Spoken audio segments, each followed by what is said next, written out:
All right, we're going to do just half of 8-4. So we're going to do 8-4A today. Are we skipping 8-2 and 8-3? Oh, 8-2 and 8-3 are graphing, and we're going to skip all the graphs in this chapter. Amen. You're welcome. All right, 8-4A, we're going to simplify and multiply rational expressions. Simplify. You're like, something's wrong there. Rational expressions. Now, rational expressions are basically, they're going to be fractions. We're going to do a lot of fraction stuff from now on for this chapter. Okay? We're going to simplify some fractions. We're going to multiply fractions together. And then we're going to divide them. But the dividing doesn't come in play until tomorrow. We're going to divide tomorrow. Okay? All right. In order to simplify these rational expressions, what you need to do, so we're going to start off by simplify. Simplify basically means to reduce, okay? So instead of being left with 2/4 as an answer, even my son in 5th grade is not allowed to have that answer on any of his papers. This is equal to 1/2. Okay, well, we're not going to do it on just a number scale. We're going to do it on letters, lots of variables, very difficult, because this is algebra, and algebra, that's what it is, unknown quantities. Okay. So what we're going to do is we need to get common factors, and what we're going to do is we're going to reduce them. That's our key. We need to find common factors. In order to have common factors, we need to factor. Okay? So let me start you off with one that we've already done this year. Number 1. We're going to simplify negative 27 x cubed y over 9 x to the 4th y.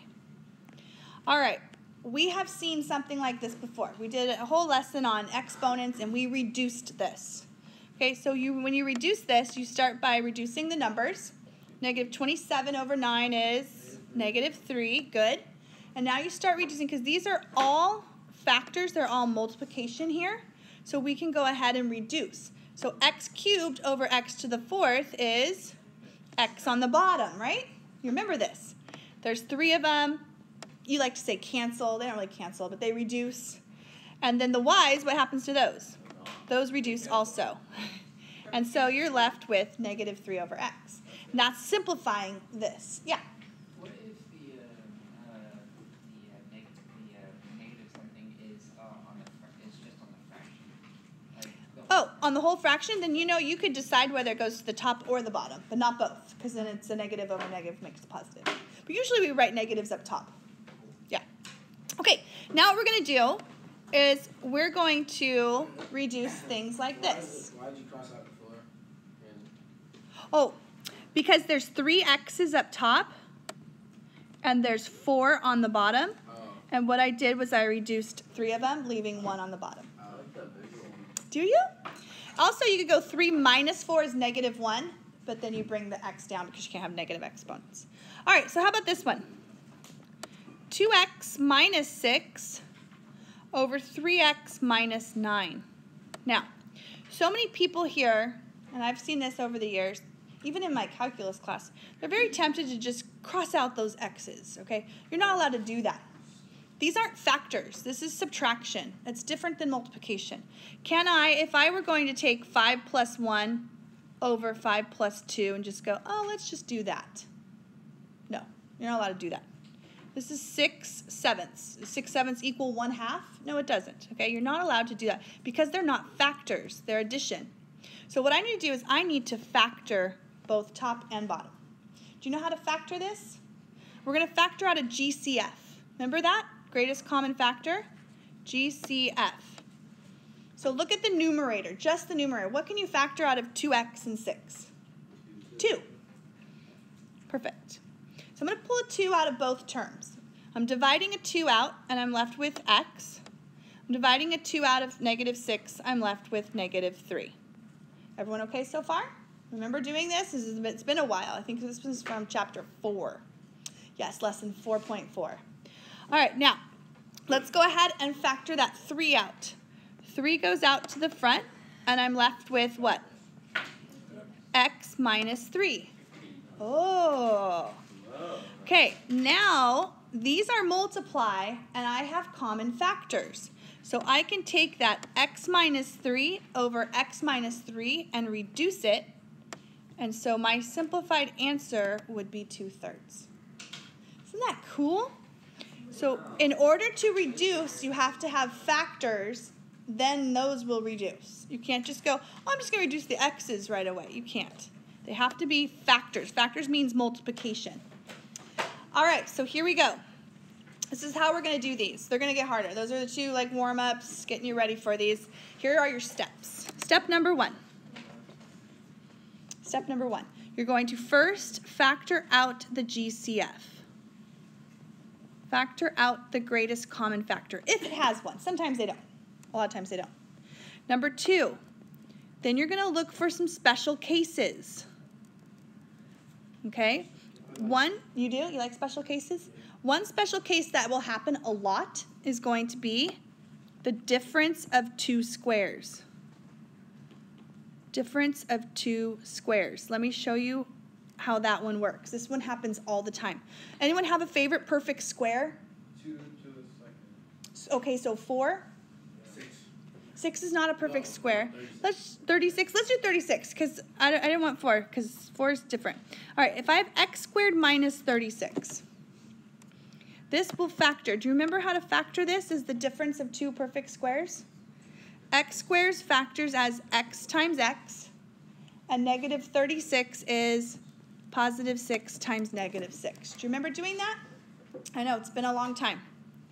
Okay, so factor out the GCF, look for any special cases, and then finally number 3, we're going to do the star method.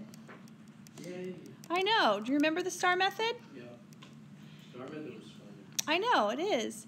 If you have ax squared plus bx plus c, and you're trying to factor that trinomial into 2 binomials, the star method look like this. You make yourself a nice little star.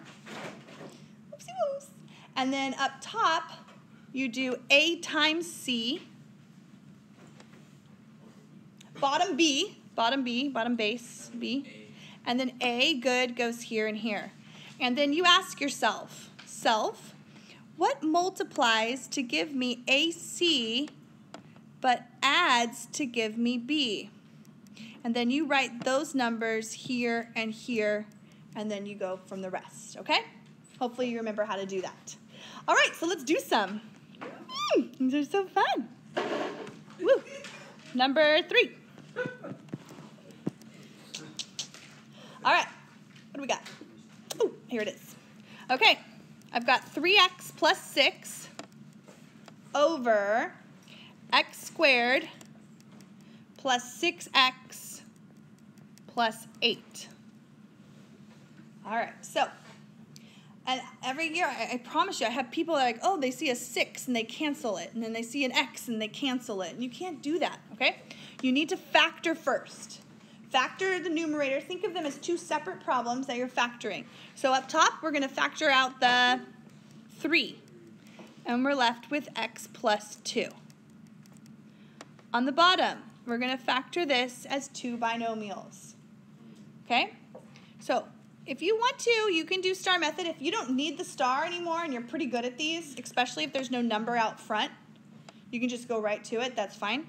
But this is 8, 6, 1, and 1. 2 numbers that multiply to give me 8 and add up to 6 would be 4 and 2 or 2 and 4. It doesn't matter what order. So you're going to write 1x, or just x plus 4, times x plus 2. Okay.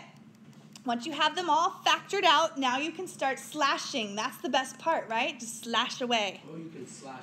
I'm going to slash this problem up right now. X plus 2 and x plus 2. Doesn't it feel good? It feels like you're almost like getting rid of old junk that you don't need. And you're like donating it. I just donated x plus 2. Don't need it. Yeah? And I get 3 over x plus 4, and that's my answer. Don't start slashing anything after that. Once you slash away all your factors, you're done. They get harder, but yeah, that's pretty much it. Well, yeah, life's not easy. Oh, okay. All right, let's try this one. Let's do number 4. X squared minus 10x plus 25 over x squared minus x minus 20. Star method for both. It's top and bottom. You know, if there's no number out front, you really don't need to do star method. Did you know that?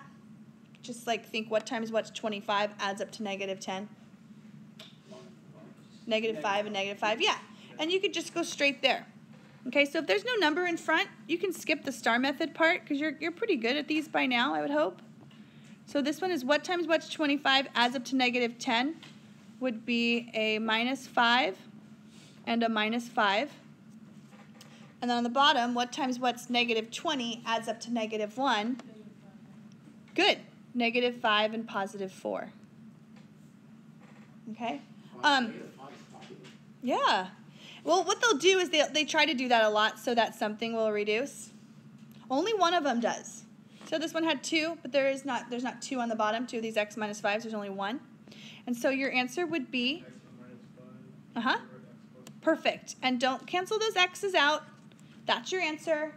Okay, these are not factors. This is addition and subtraction, and that would be your complete answer. All right, let's do one more of these, and then we'll move on to multiplying. Multiplying. Number 5. Let's do x squared minus 16 over 2x squared plus 6x minus 8. All right, this one's a little bit tougher. Okay. Things to remember. Look for your special cases, difference of two squares, and also GCF. Those are 2 things that are really important. So the first thing you're going to do is we're going to factor the numerator, and you could tell right away that's the difference, it's minus, of 2 perfect squares.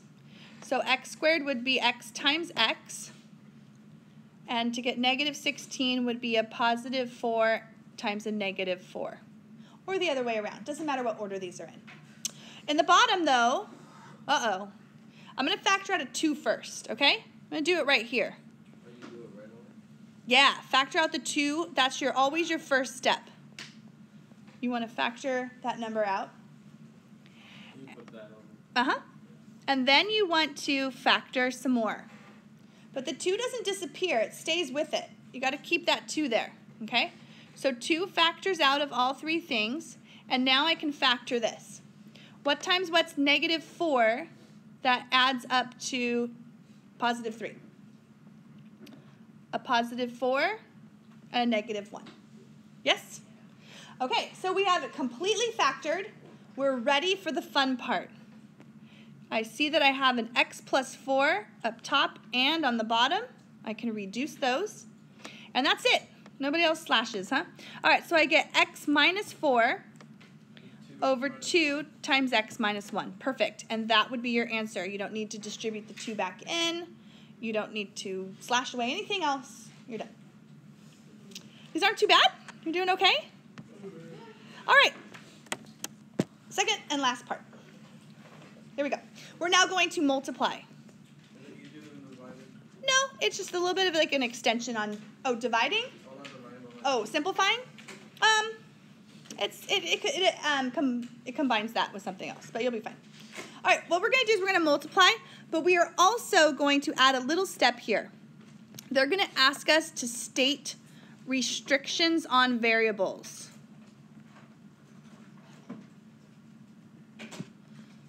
Okay? State any restrictions on the variables. What that means is I have to tell them what x cannot be, or y, depending on what the problem is. Okay?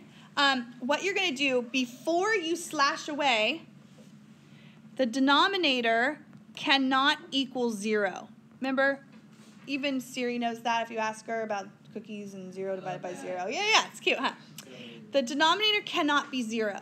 So I have to figure out what would make the denominator 0 and tell them at the end of my answer, x can't be that. Is it like a lot of numbers? It could be. It could be quite a bit. So let me show you how that works. All right, number 6. Here we go. We're going to multiply. We're going to do 5x over 5x plus 5 times 10x plus 10 over 10. All right, this looks like a huge problem. It's not too bad. First thing you want to do is you want to factor anything that can be factored, okay? Right here, this first fraction, 5x stays, but in the denominator, I can go ahead and factor out a 5. And I'm left with x plus 1, okay? So the 5x up top, nothing factors out of that, but in the denominator, I can factor out the GCF. Now let's move over to the other equation, the other fraction, and I can factor out a 10, and I get x plus 1 over 10. Now, before I do the fun part, it's very tempting to like start slashing away right now. I'm going to say x cannot equal one thing. For this entire problem, I look at my denominator, and I see that x can't equal, does anyone know? What can x not equal? What am I not allowed to put in for x right here? 0. No, 0 would work because, close? -1. If I plug in -1, that makes the factor 0. It's not x can't be 0 every time. It's what makes this 0. So what's inside the parentheses? It's just the opposite. Opposite, exactly. Yep. Okay, so now let's start slashing, because that's the fun part, right? All right, now here's how you slash when you multiply. Anything up top can reduce with anything in the bottom, no matter where it's at. Okay? So I see a 5, that's a factor up top, reduces with that 5 there. I also have a 10, that reduces with this 10. And then I have a what? An x plus 1, reducing with that x plus 1. X. X is my answer, as long as x is not -1. Cool, huh? Wasn't that fun? No, hold on. It's not 1? No, I still have this x right here. Oh. Yep. Everybody else went away. They all reduced each other out, right? You're not sure? I love that one. That's probably one of my favorite all-time problems in this class. All right, let's try. Yeah, I know that one. Let's try another one. Here we go. X squared minus 4 over x squared plus 6x plus 9 times x squared minus 9 over x squared plus 4x plus 4. Now, if you notice, go ahead and write that down. If you notice, every problem really has like 4 problems in it, right? Like, look at this. You're going to have to factor this, this, this, and that. To factor all 4 of those things. And then you do the problem. Crazy. But you're so fast now at factoring, right? Yes, you feel good about your factoring skills. So let's go ahead and factor all of these. They're all going to factor into 2 binomials. No, we first start by factoring all of them individually. So you see this one right here, this x squared minus 4, that factors as x plus 2, x minus 2. Difference of 2 perfect squares. Beautiful. How about this one in the bottom? You can use star method if you need to. That's fine. But all of these have a 1 in front, so we don't need to.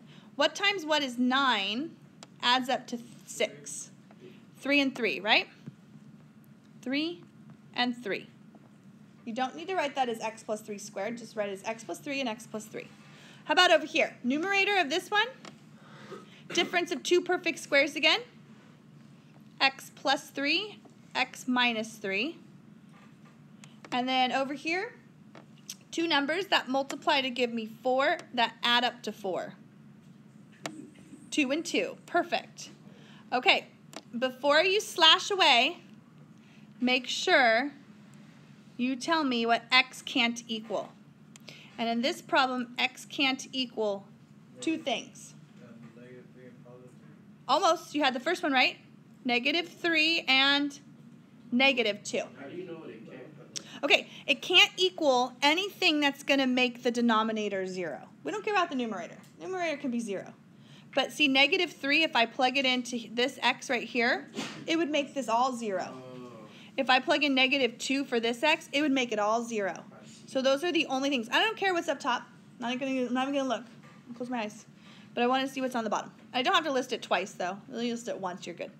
Now here comes the fun part. You're itching to do it, aren't you? You really want to just slash away. Do it.